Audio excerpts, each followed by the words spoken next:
Hello, good morning, good morning, good morning. Just woke up this morning and I am extremely tired, but I have to do what I have to do, which is to finish my paper today. And I was thinking about this like a couple minutes ago. Like, how can I be more productive? How can I finish everything on time? Especially time is catching up with paper. But today is December 3rd and it's on Wednesday. It's going to snow a couple weeks from now. I believe it's going to be on yesterday was supposed to snow, but I did not see any snow and I woke up late. But it's going to snow on Friday, so this Friday coming up, and it's going to be 60% snow, so that's pretty high. It's a very high snow, but I don't want to say but anymore, so I just want to say but. It's been a very interesting journey of me making videos and doing school, and over time got busy and busier, and I really did not have time to sort of like even do any single work. I did some work, I did a lot of work, I didn't really have enough. I don't think I was as productive I was supposed to be. But I think, yeah, it's been an interesting journey for sure in this semester, doing a master's program and writing a lot of research papers and reading a lot of them. And next week on tomorrow I have to submit I have to do a presentation for my paper, which is about education in OECD countries. I do not think that I'm going to be able to sort of I don't think I'm going to I think I'm gonna finish this today. I hopefully it's 10:41, so if I get into the mood of writing paper, I should be able to finish it probably by maybe 2 p.m. or 5 p.m. Then I have homework which is due tomorrow. If I can finalize the paper by tonight, and then I can do quality control tomorrow in the morning, I should be able to do other things because on Saturday I have another paper that is due, and then on Monday it's gonna be the day for studying, and then on Tuesday another day for studying, and then on Wednesday I have final exam for macroeconomics, and then on Thursday I have another final exam for microeconomics. So 2 exams on I have the econometrics class is only final for the paper, so I don't for the paper that'll be the final. Also I feel like I got bigger, my cheeks are getting big. What the heck? Am I getting fat? Eating too much? But anyways, that is the main goal here. Now let me talk about yesterday I had the final debate for my microeconomics class. The debate was about income inequality, and I wrote about this couple weeks back and I also made the videos about this regarding the UBI, universal basic income, inequality, right, those things. And I was excited to see people debating about it last night. It was a quick debate, and I was able to learn something from them. And I was not debating this time. I was a judge, and I think the teams did great. I have to write an essay about what happened and what I think actually happened, what I think they did, judging them. Then submit the essay detailing who did the best and why not and all that stuff. I'll do the essay tonight or tomorrow. I really don't have time to do the essay right now. I don't know I don't know when's the essay due. Um, Let me see. So yeah, that's all I can say I have. Um, Now then, after the debate, I attended a talk show like a speaker. The speaker was from Europe. She's the leader, the director of the European People's Party. I'm gonna show her picture over here. So this is her picture. I don't know if this is visible in the camera, but this is not visible. But she is. She was attending a talk show yesterday, and I was about to ask her a question, which I didn't have enough time. I had to leave early, but one of my classmates, my colleague in the room, asked this about the same question. I was gonna ask her,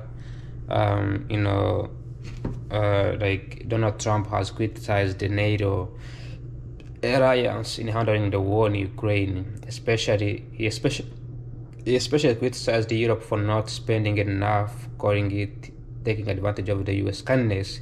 How did you respond to that? And has Europe made any changes in terms of military spending?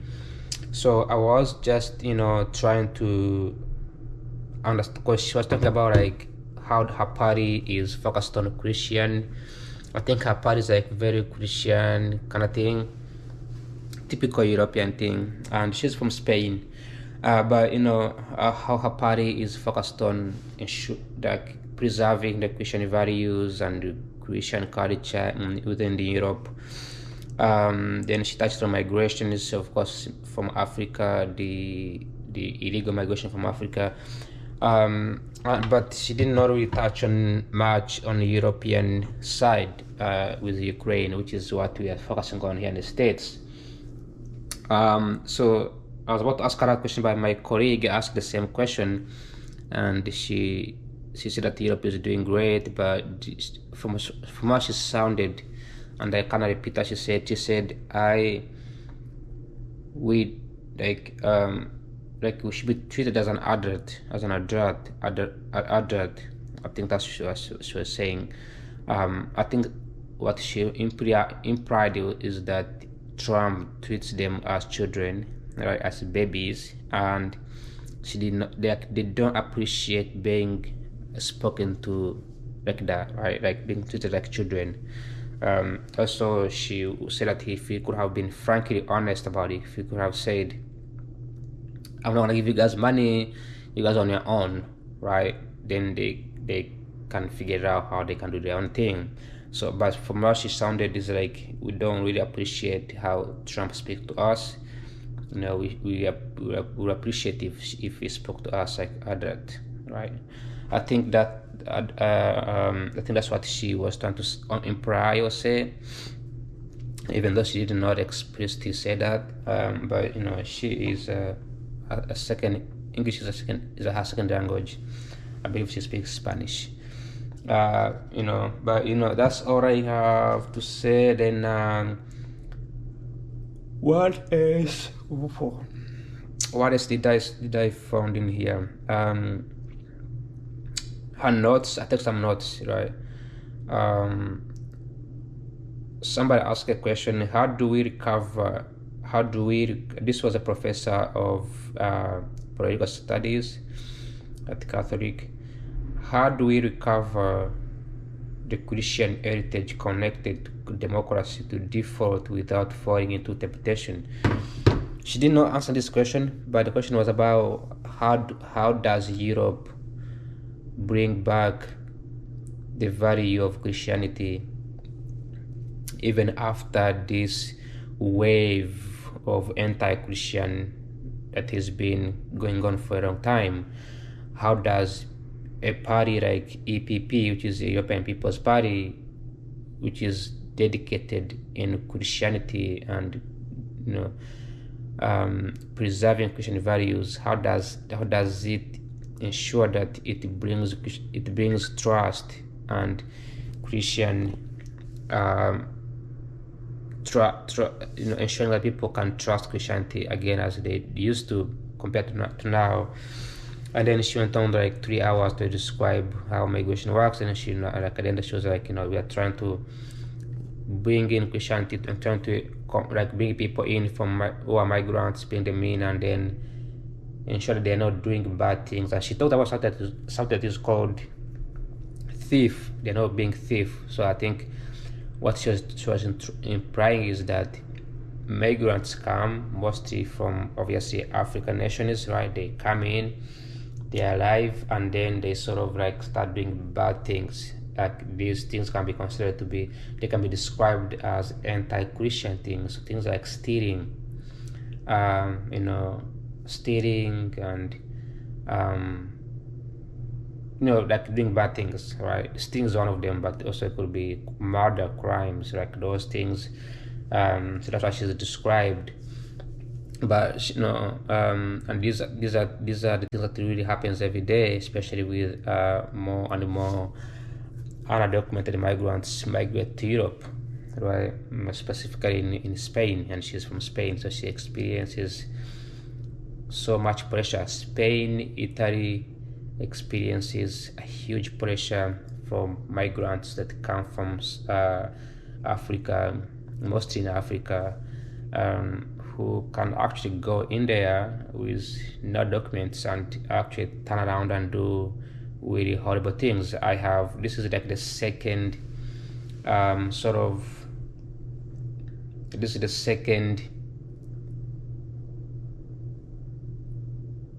speech I've attended where they talk about migrants from Africa being an issue. We do have migrants from South America, and the thing is, when these people come in here in the United States, yes, some of them commit crimes around there, but a lot of them go to work. Actually, they do work. They work in the agriculture field. They work in construction. Like they do some jobs. Migrants from Africa, though, some do work in agriculture, but a lot of them end up just on the street, committing crimes, selling illegal things, drugs. Women do prostitution, right? So this kind of like puts a huge bad image on Europe, and then the migration system in Europe is not a one-state solution. It's the whole European Union situation, which is why countries like Spain and Italy cannot legally like kill migrants, so stop them from coming in, as that will violate the European Union migration rules. So somebody from a different country in Europe they can pass policies that will affect these folks in Europe where they are experiencing large migration pressure. So when she describes that, I can understand what she was talking about. She didn't want to be explicit about it because she's in the United States. She'll be labeled maybe as racist, I don't know. But that's something that I just learned, like I kind of experienced. And then the last thing she talks about, she says, withdrew, making decisions in Europe is complicated. She was asked, how does EPP, European People's Party operation, outweighs the subsidies in European countries? And she said that the states makes their own decisions on healthy. So she was describing all these things, but the basic what she was saying is that the question was about welfare, right? And she mentioned that the European countries can make their own decisions about the welfare. So that's all I got for today. 15 minutes video. If I have time someday, I'm gonna make a long video. That for now, it's gonna be 15 minutes video. I think it's much better, it's easier, and it's quicker, so I can move on and do other things. Thanks for watching. Peace out. Ciao, ciao.